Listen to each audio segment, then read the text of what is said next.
वक्रतुंड महाकाय सूर्यकोटी समप्रभ निर्विघ्नं कुरु मे देव सर्वकार्येषु सुसर्वदा. नमस्कार. तर आज आपण नवरात्रीच्या पार्श्वभूमीवर देवी महात्म्य याचे पाठ समजून घेणार आहोत. तर हे जे काही आहे हे दुर्गादेवी सप्तशती नावाने जे काही पोथी प्रचलित आहे त्यामध्ये वेगळ्या वेगळ्या प्रकारचे भाग त्यामध्ये आहेत असं म्हणू शकतो. तर मुख्यत्वे त्याच्यामध्ये 3 स्तोत्र आहेत. देवी स्तोत्र, देवी कवचम, अर्गला स्तोत्र आणि कीलक स्तोत्र. यामध्ये पहिलं जे आहे देवी स्तोत्रम हे देवी चंडिकेबद्दलचं आहे, जे ब्रह्म ऋषी सांगतात. त्याचे ऋषी ब्रह्म आहे, म्हणजे ब्रह्मा स्वतः त्या देवीचं वर्णन करत आहे. दुसरं आहे अर्गला स्तोत्र, हे महालक्ष्मी बद्दलचं आहे. आणि तिसरं आहे हे कीलक स्तोत्रम, हे सरस्वती देवी बद्दलचं आहे. तर या तीनही स्तोत्राचं महत्व खूप आहे. जेव्हा जेव्हा आपण सप्तशतीचे अध्यायाचं पठण करतो तेव्हा तेव्हा या 3 स्तोत्र ही म्हटली गेली पाहिजेत असे संकेत आहेत. फक्त माझं एवढंच सांगणं आहे की आपण जेव्हा जेव्हा हे असे पाठ वाचतो किंवा स्तोत्र म्हणतो तर यामध्ये नुसतं एक सोपस्कार म्हणून म्हणूया नको, तर आपण त्याचा अर्थ समजून घेण्यावर किंवा ते जितकं आपण समजून उमजून म्हणू तेव्हा तेवढं ते आपल्या आतमध्ये रुजणार आहे अशी माझी भावना आहे. तर यावर भाष्य करायला मी काही कोणी पंडित नाही, तर मी एक साधकाच्या दृष्टीने जे काही मला उमगले, मला समजले ते सांगायचा प्रयत्न करणार आहे.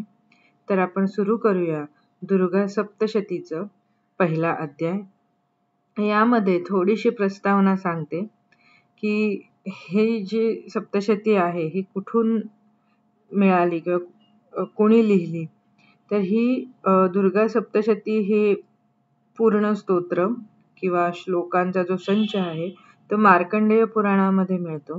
हे मार्कंडेय ऋषींनी लिहिलेलं आहे. आणि मार्कंडेय ऋषी हे नाशिक जवळच जे सप्तशृंगी माता आहे तिथेच मार्कंडेय नावाचा डोंगर आहे, तिथे बसून त्यांनी लिहिले असे संकेत आहेत. तर बघूया सप्तशती.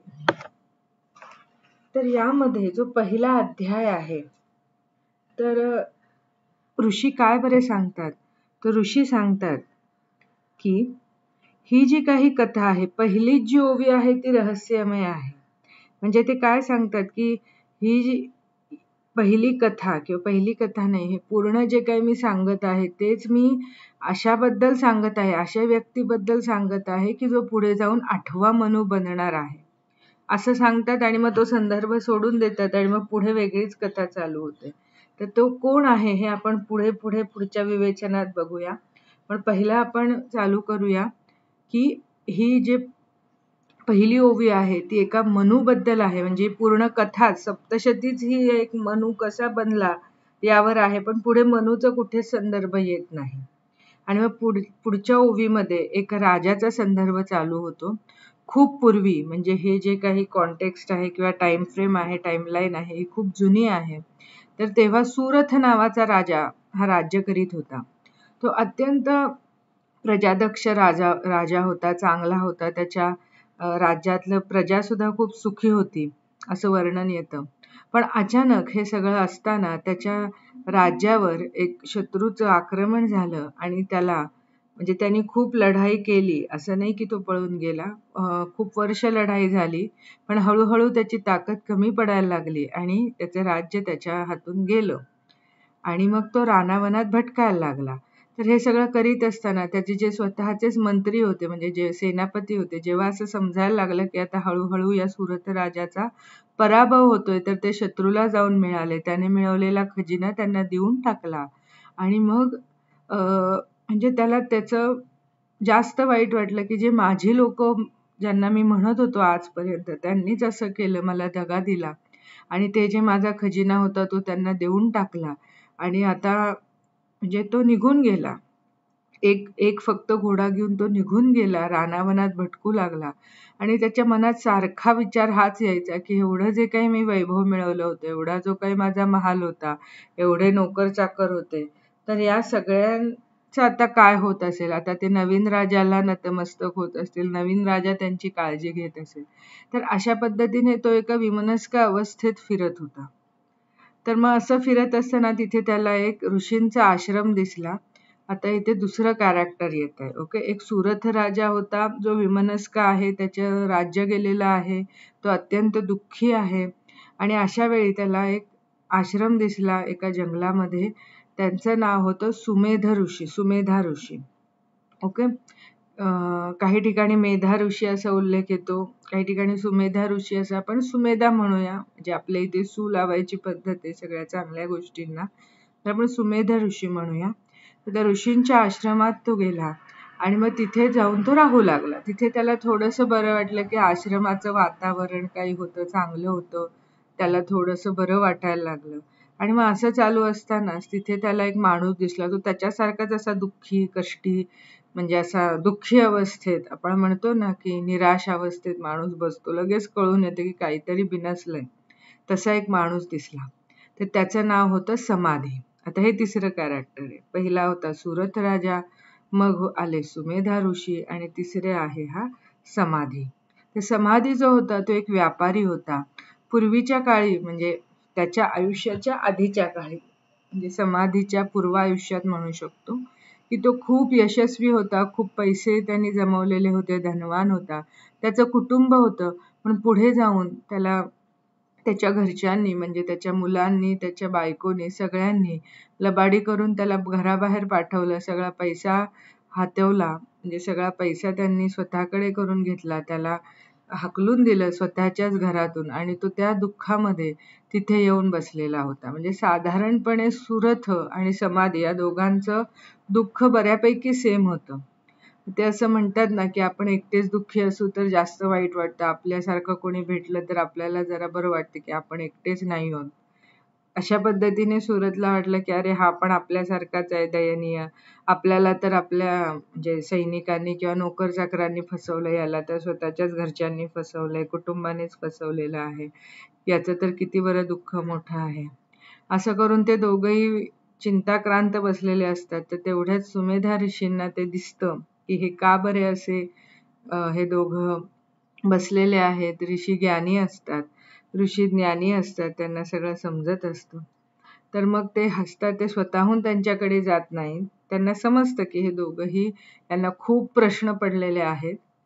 मग हे दोघं म्हणतात की हे आपण ज्यांच्या आश्रमात बसलेलो आहोत ते सर्वज्ञानी आहेत, आपण त्यांना जाऊन प्रश्न विचारूया की आपलं मन असं का बरं वागत आहे. आपल्याला माहिती आहे की हे सगळं कोणामुळे झालेलं आहे, का झालेलं आहे, पण तरी आपलं मन हे त्यांच्याच बद्दल विचार करत आहे.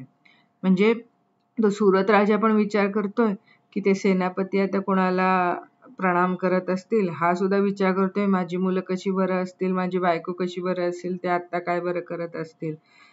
तर त्यांना असं बुद्धीने समजतंय की आपण असं नाही करायला पाहिजे. ज्या लोकांनी आपली प्रतारणा केली त्याच लोकांबद्दल काळजी, प्रेम नाही वाटायला पाहिजे. पण तरी देखील आपल्याला तेच वाटत आहे. म्हणजे आपण त्याच्या चक्रातून किंवा आपण त्यांच्या मायेतून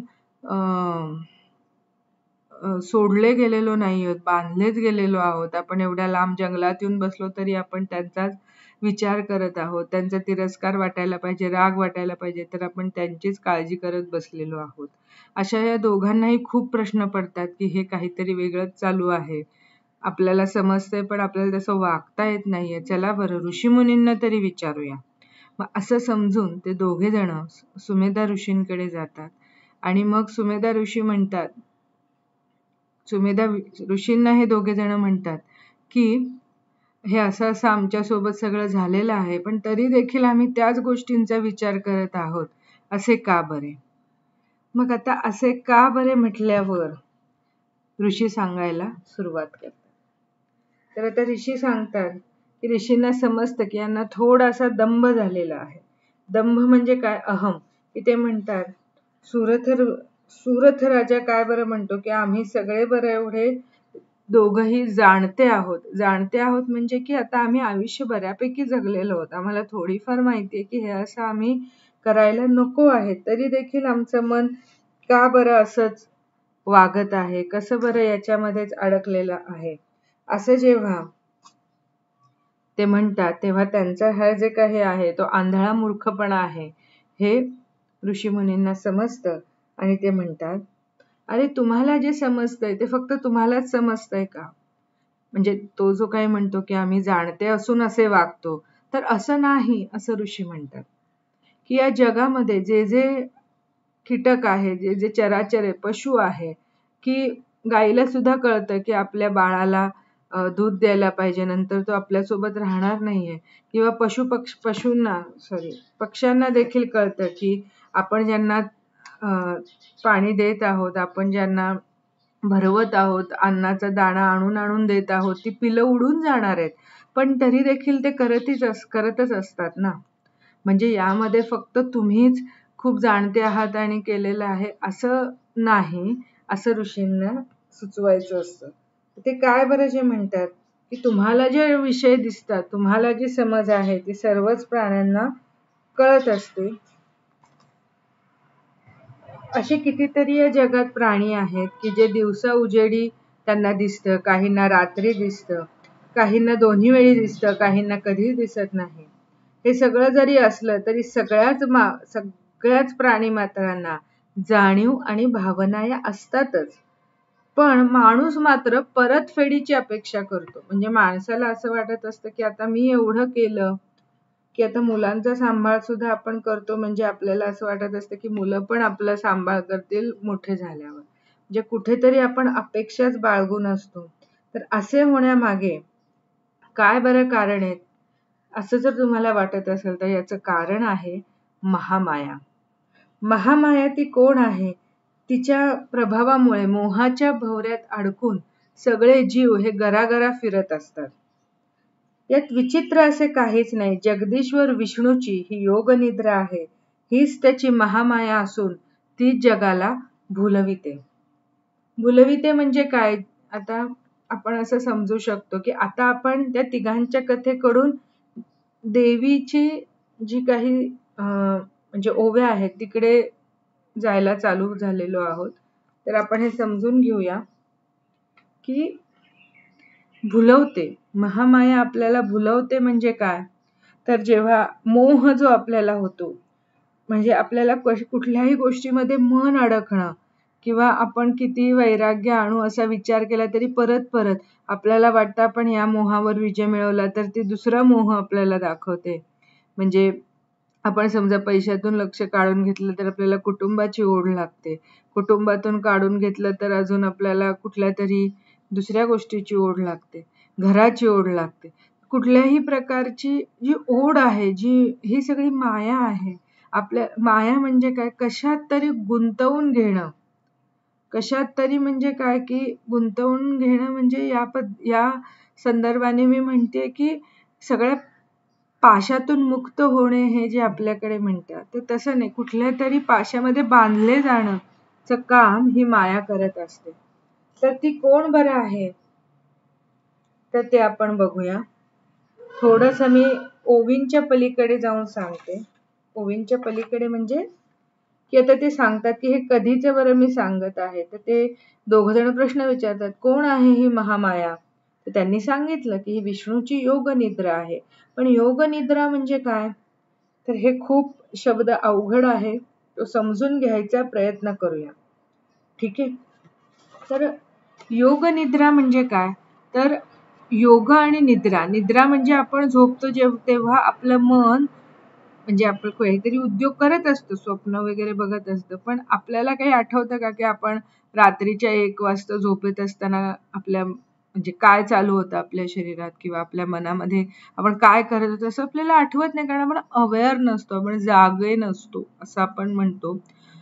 पण असा जो महाविष्णू आहे म्हणजे जो काही भगवान आहे तो निद्रेत पण आहेत आणि योगात पण आहे. योग म्हणजे काय? तर त्याला पूर्णपणे जाणीव आहे. म्हणजे तो आराम करत आहे. योग निद्रा म्हणजे काय? तर तो झोपलेला पण आहे, पण त्याला सगळ्याची जाणीव पण आहे. त्याच्या जाणीव नाही असं या जगात काहीच नाही असं आपण म्हणूया. तर अशी जी स्थिती आहे सर्वसामान्यतः किंवा म्हणजे विष्णू सोडून बाकी कुणालाच हे शक्य नाही की एकाच वेळी झोपायचं पण आणि पूर्णपणे अवेअर पण राहायचं. म्हणजे इंग्लिशमध्ये आपण त्याला म्हणू शकतो रेस्टफुल अवेअरनेस, म्हणजे पूर्णपणे रेस्टफुल. आपण रेस्ट तर घेत आहोत, झोपलेलो तर आहोत, पण आपण त्याच वेळी अवेअर पण आहोत.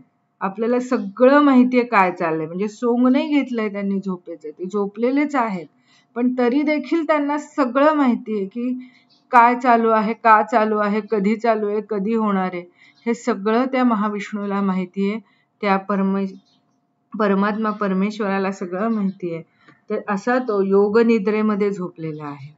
तर आता आपण बघूया की हे तो झोपलेला आहे, तर ही नक्की कुठली स्थिती आहे. तर यामध्ये इंडियन किंवा भारतीय फिलॉसॉफीमध्ये, तत्वज्ञानामध्ये असं म्हणतात की जो आपण काल म्हणतो की हा कुठला काल आहे, कलियुग आहे, त्रेतायुग आहे, द्वापारयुग आहे, सतयुग आहे, तर हा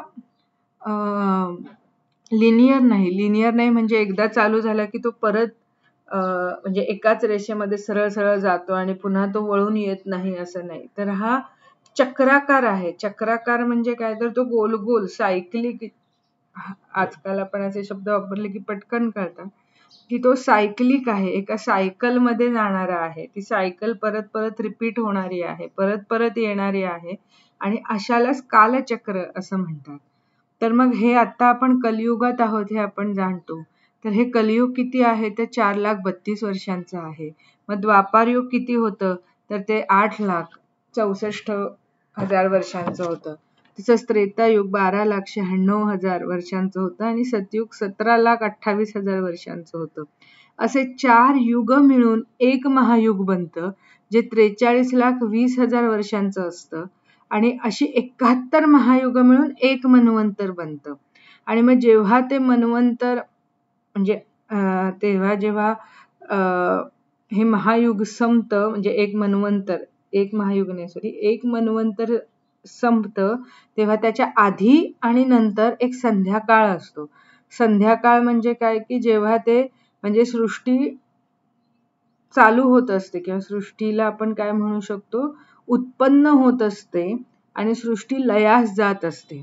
तर हे जे दोन स्थिती आहे की उत्पत्ती, चलन आणि त्याचं प्रलय, तर यामधलं जे सुरुवातीचं आणि शेवटचा काळ त्याला संध्याकाळ म्हणतात. तर 14 मन्वंतर आणि 15 संध्याकाळ असं मिळून एक कल्प बनतो की जो एक दिवस असतो ब्रह्मदेवाचा, आणि असे 100 दिवस असतात ब्रह्मदेवाचे. तर हे असं सगळं आता ज्यांना गणितामध्ये किंवा या सगळ्या कॅल्क्युलेशन मध्ये इंटरेस्ट आहे त्यासाठी मी सांगितलं. तर मला फक्त एवढंच सांगायचं की हे जे काही योग निद्रा सांगितलेली आहे ती सृष्टीच्या पूर्वीची स्थिती आहे, म्हणजे हा संध्याकाळ आहे. तर तो संध्याकाळ असं मी म्हटलं असतं तर ते पटकन समजलं नसतं की कुठला संध्याकाळ. संध्याकाळ म्हणजे इव्हिनिंग टाइम किंवा संध्याकाळची वेळ का, तर नाही.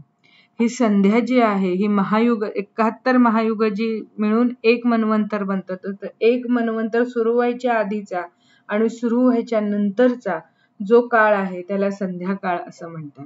तर आत्ताचा जर आपण रेफरन्स बघितला तर आत्ता आपण वैवस्वता मनूमध्ये आहोत, 28व्या महायुगात आहोत, आणि आज आपला हे 51वं वर्ष ब्रह्मदेवाचं चालू आहे. म्हणजे अजून भरपूर गोष्टी व्हायच्या आहेत, भरपूर गोष्टी होणार आहेत. म्हणजे हे सगळं आपण बघितल्यावर आपण किती गौण आहोत हे आपल्या ध्यानी येतं. तर असं सगळं असताना हे योग निद्रेमध्ये विष्णू केव्हा आहे, तर ही सृष्टीपूर्वीची स्थिती आहे. हे सगळं समजण्यासाठी मी हा संदर्भ इथे दिलेला आहे. तर तो काय संदर्भ आहे, की आता प्रलय झालेला आहे आणि आता संध्याकाळ जो आहे ती सृष्टी आता नवीन उत्पन्न व्हायची आहे. आता नवीन उत्पन्न होणार. आपल्याला माहिती आहे की जे महाविष्णू असतात त्यांच्या जेव्हा जेव्हा ते श्वास घेतात त्या प्रत्येक श्वासातून एक ब्रह्मांड म्हणजे एक जग बाहेर पडत आहे. त्या प्रत्येक जगाचा एक ब्रह्मदेव बाहेर पडतो आणि मग त्याचं पुढचं चलन वलन, त्याचं क्रिएशन, त्याचं म्हणजे त्याची सृष्टी, त्याला काय बरं म्हणतात, उत्पत्ती, स्थिती आणि लय. तर हे सगळं त्या प्रत्येक ब्रह्मांडाचं चालू होतं. तर हे जे काही आपलं ब्रह्मांड आहे असं आपण म्हणू शकतो, आपले ब्रह्मदेव आहेत. कारण प्रत्येक, आता हे थोडासा वेगळा रेफरन्स आहे पण समजून घेऊया की आता आपण कुठपर्यंत आलेलो आहोत की ऋषीमुनी सांगत आहेत की योग निद्रेमध्ये महाविष्णू विसावलेले आहेत आणि आता सृष्टी उत्पन्न होणार आहे, लय झालेलं आहे सगळं. लय झाल्यावर काय होतं की सगळं जलमय होतं असं आपला एक सर्वसाधारणपणे समज आहे. जलमय म्हणजे काय की पूर्णपणे सगळं त्याच्यामध्ये विरून जातं किंवा मिसळून जातं आणि म्हणजे पाणीमय होतं आणि त्या एकाच तत्वामध्ये विलीन होतं. तर ते विलीन होणारं तत्व कुठलं आहे तर विष्णू. तर हे विष्णू रूपच आता नवीन सृष्टी उत्पन्न करत आहे. पण आता ते योग निद्रेत आहे, ते निद्रेमध्ये आहे असं सांगतात. आणि मग आता नवीन स्थिती उत्पन्न होणार आहे. तर उत्पत्ती होताना पहिलं कोण आलं पाहिजे? कोण आहे सृष्टीकर्ता? ब्रह्मदेव. तर मग विष्णूंच्या नाभीतून एक कमलदल बाहेर येतं आणि त्या कमलादलावर ते ब्रह्मस्वरूप म्हणजे ब्रह्मा स्वतः बसलेले आहेत. तर हे जे आहे ते सत्व गुण दाखवतं. म्हणजे जे आपण म्हणतो ना की 3 गुण असतात, सत्व रज तम, तर ते विष्णूतूनच उत्पन्न होतात. तर विष्णूच्या नाभीतून जे कमल आलेलं आहे त्याच्यावर ब्रह्मा बसलेले आहेत, ते सत्वगुण दाखवतात. मग आता तुम्ही आधीचे माझे अध्याय ऐकले असतील तर यामध्ये सत्व रज तम या 3च प्रकारात या सगळ्या गोष्टी मोडल्या जातात. म्हणजे आपल्याला हे बाकीचे 2 गुण आणणं हे गरजेचं आहे, नुसतं सत्वगुण असून नाही. मग ते रज आणि तम हे कुठून बरं येतात तर विष्णूंच्या दोन्ही कानाच्या मळातून ते निर्माण झालेले आहेत. त्यांचं नाव आहे मधु आणि कैटभ आणि तेच तमस आणि राजस वृत्तींचं दर्शवतात. तर यामध्ये आपण म्हणू शकतो की सत्व रज तम, ब्रह्म ऋषी, मधु राक्षस, कैटभ राक्षस हे सगळे त्यांच्यातूनच निर्माण झालेले आहेत, एकाच तत्वातून.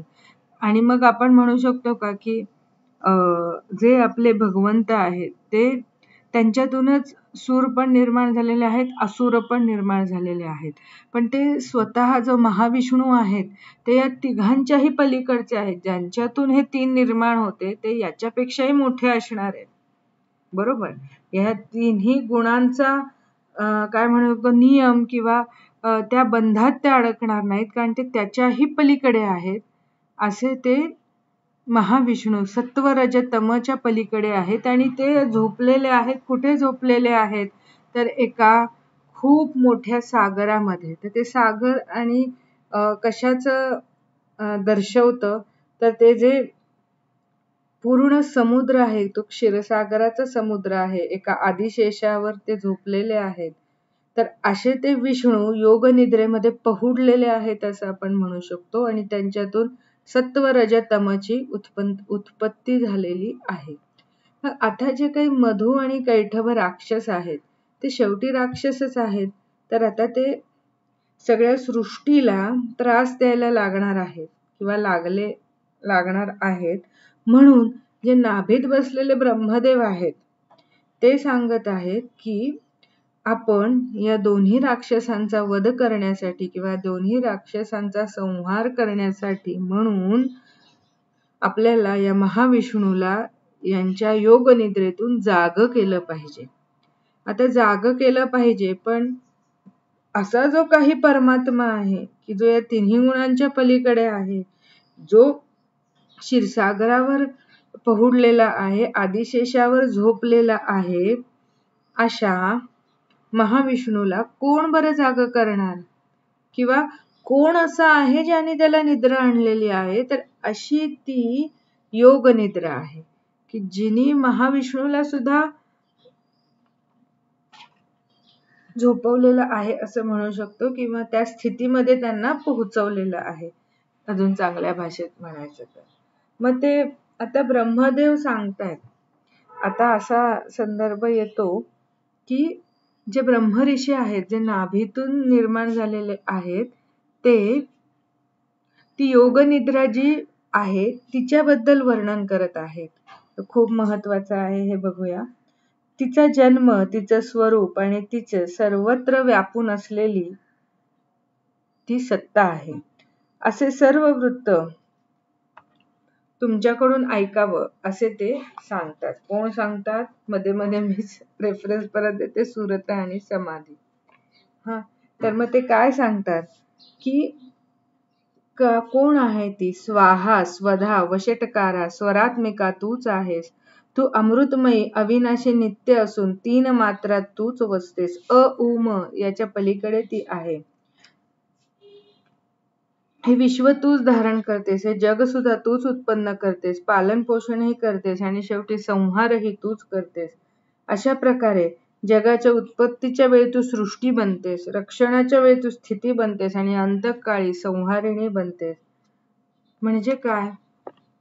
तर ही महामाया जी आहे ती तुम्हाला ज्या ज्या पद्धतीने त्याला तेव्हा गरज आहे, त्या जगाला, त्या सृष्टीला तिची गरज आहे, की जेव्हा सुरुवातीला जेव्हा उत्पत्ती होत असते तेव्हा ती सृष्टी बनवायचं काम करते, जेव्हा स्थिती असते तेव्हा रक्षणाचं काम करते, जेव्हा लयाची स्थिती येते तेव्हा ती संहारिणी बनते. म्हणजे ती जी काही योगनिद्रा आहे, जी काही विष्णूंच्या डोळ्यातील योगनिद्रा आहे, जी आपण महामाया आहे असं म्हणतो, तीच ही वेगळी वेगळी रूप धारण करते. कशासाठी?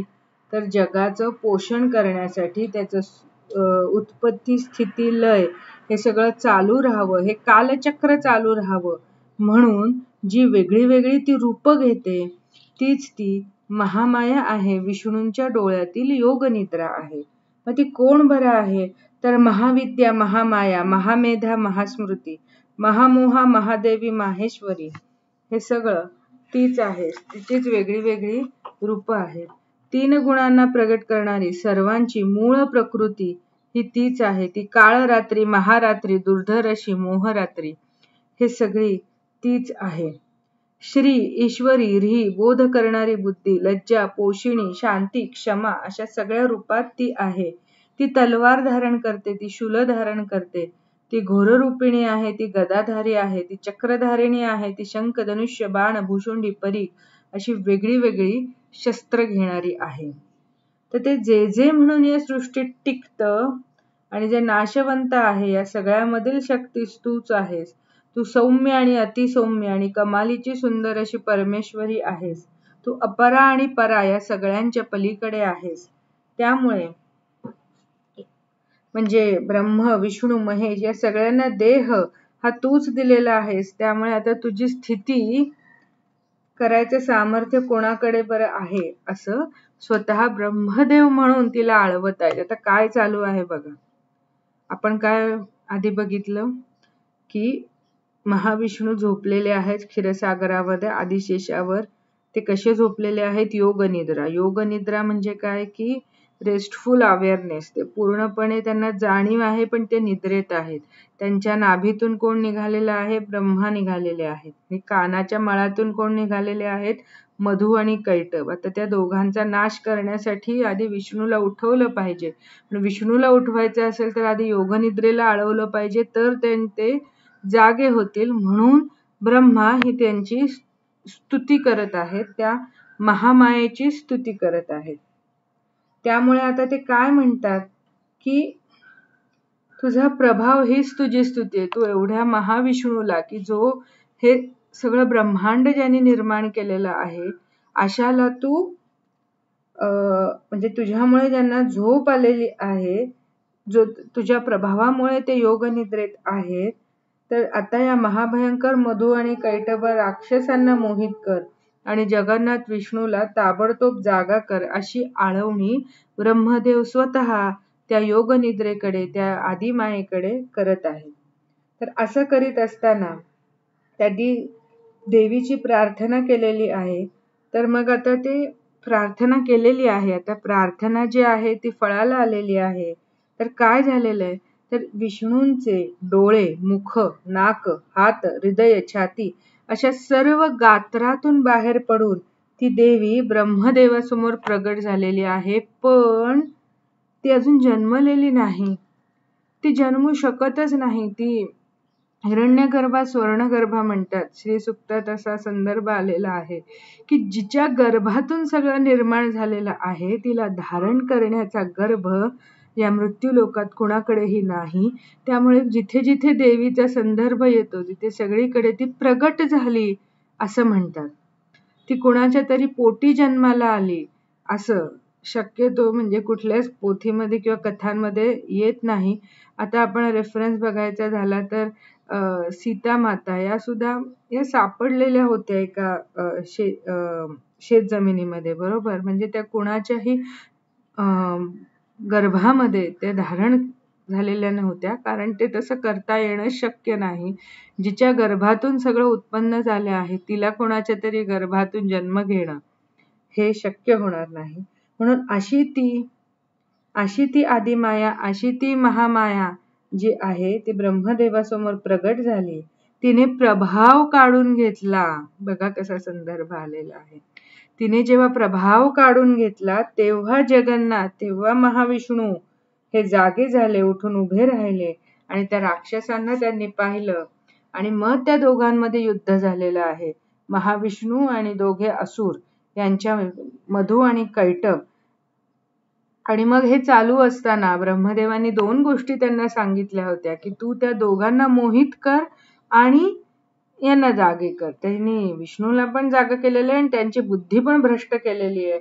त्यामुळे त्यांनी म्हणजे त्यांचा पराभव होतो आहे बघून त्यांनी विष्णूकडेच वर मागितला की आता तुम्ही आम्हाला इच्छा मागा की आता आम्ही तुम्हाला शरण आलेलो आहोत. तेव्हा ते म्हणाले की आता तुमची काय बरं इच्छा आहे. तर तिथे सगळीकडे एवढ्या वर्ष युद्ध चालल्यामुळे आणि ही सृष्टीपूर्व स्थिती आहे हे पण समजून घ्या. सगळीकडे काय आहे, पाणी पाणी आहे, जलमय झालेलं आहे. तर असे सगळं असताना ते काय म्हणतात की जिथे पाणी नसेल तिथे जाऊन आमचा वध करा. तर मग महाविष्णू काय करतात, त्यांना मांडीवर घेतात आणि सुदर्शन चक्राने त्यांचे वध करतात. तर हे सगळं असताना त्या ब्रह्मदेवाच्या स्तुतीमुळे जी देवी उत्पन्न झाली, स्वतःच्या इच्छेने उत्पन्न झाली, त्या देवीचा प्रभाव कसा आहे हे आपण पहिल्या अध्यायात पाहिले. बोला सर्वमंगल मांगल्ये शिवे सर्वार्थसाधिके शरण्ये त्र्यंबके गौरी नारायणी नमोस्तुते. या देवी सर्वभूतेषु शक्तिरूपेण संस्थिता. नमस्तस्यै नमस्तस्यै नमस्तस्यै नमो नमः.